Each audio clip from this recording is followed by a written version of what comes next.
I made it. Thank you so much, brother. The intro that he played so soulfully for me is the title of the song that I absolutely adore, Joy and Pain. Some of y'all may be familiar with it and some may not. And forgive me, but I'm going to use my vernacular, so if I say y'all, go with me, North Berkeley. And if I say ain't God, don't mean no harm. But it is a song by the group Maze, and it features Frankie Beverly. And the song really is about relationships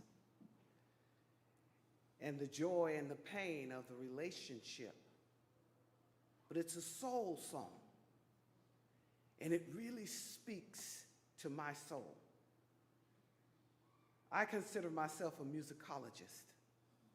So whenever I am looking at text, I first sit and relax with some music, some good music, soul music, classical music, whatever it may be, but something will strike me. And so when I was looking at this text,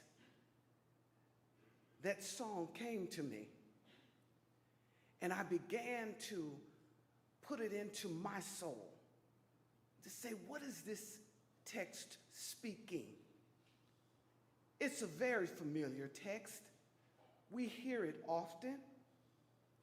Most times in my community, we'll read it at a funeral or a memorial service.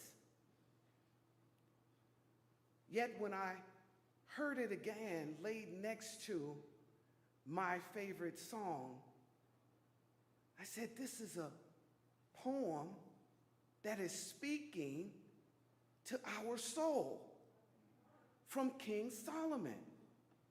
It is a poem that is speaking to the soul. We can think about it as a collective, but I want to invite you this morning to think about it individually, because it starts off giving us a frame.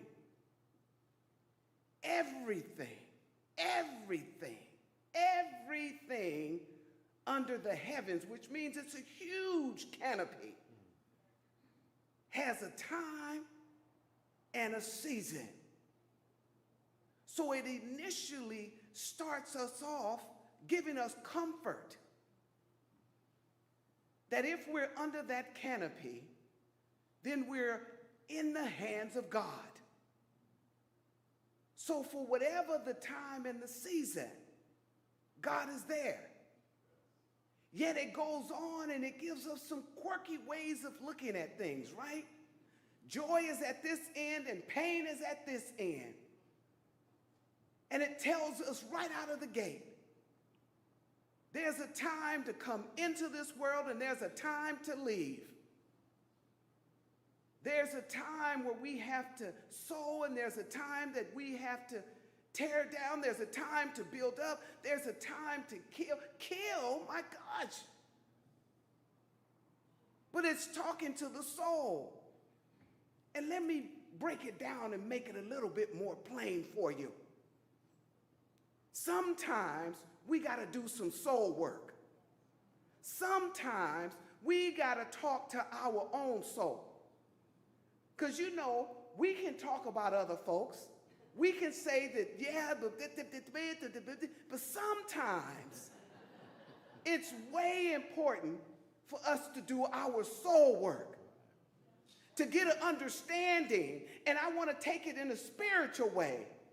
Yes, physically we come in and physically we leave. I know that as a chaplain. I've stood at the bedside of many babies being born and folks who have exited.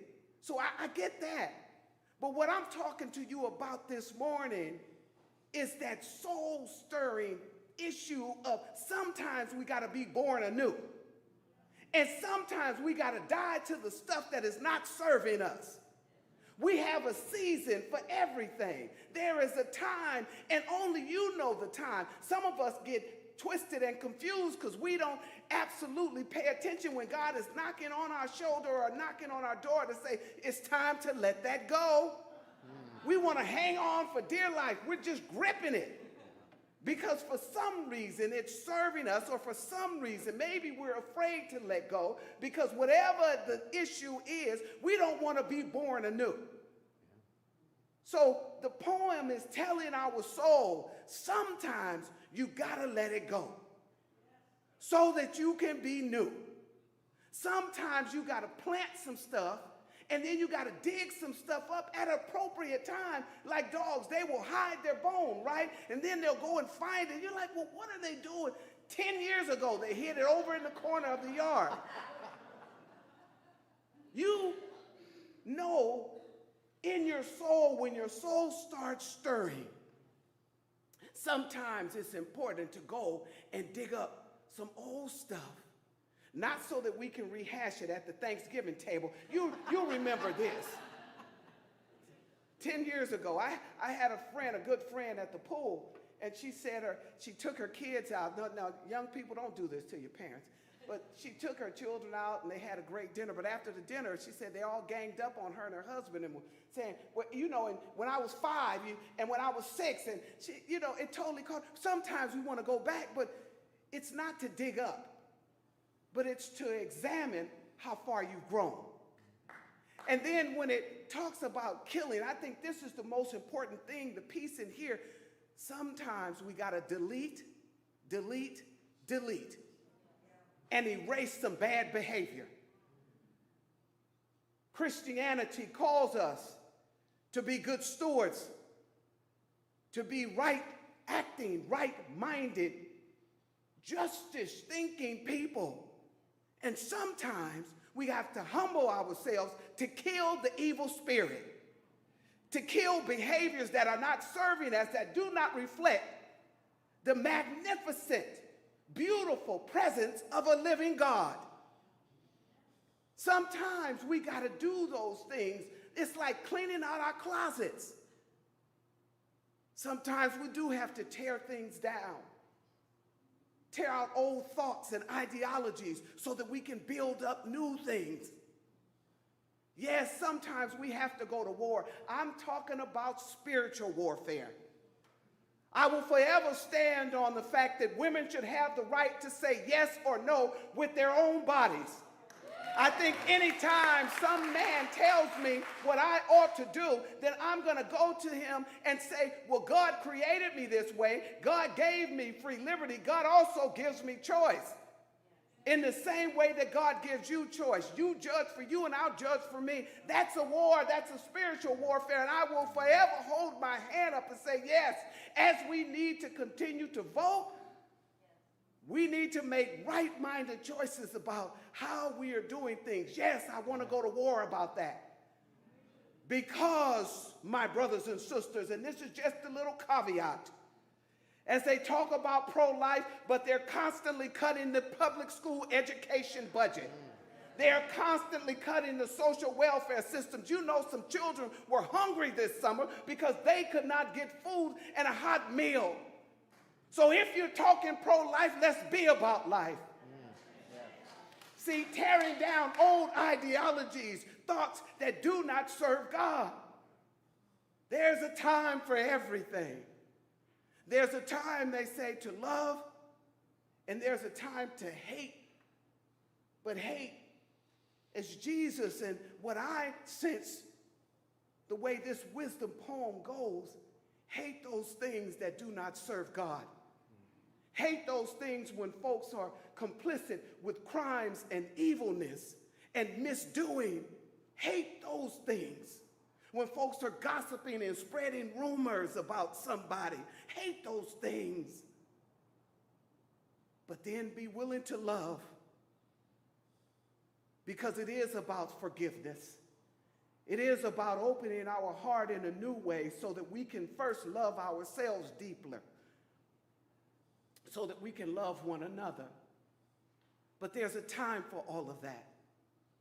There's a time to embrace the good. and to push back from nonsense. There's a time for everything.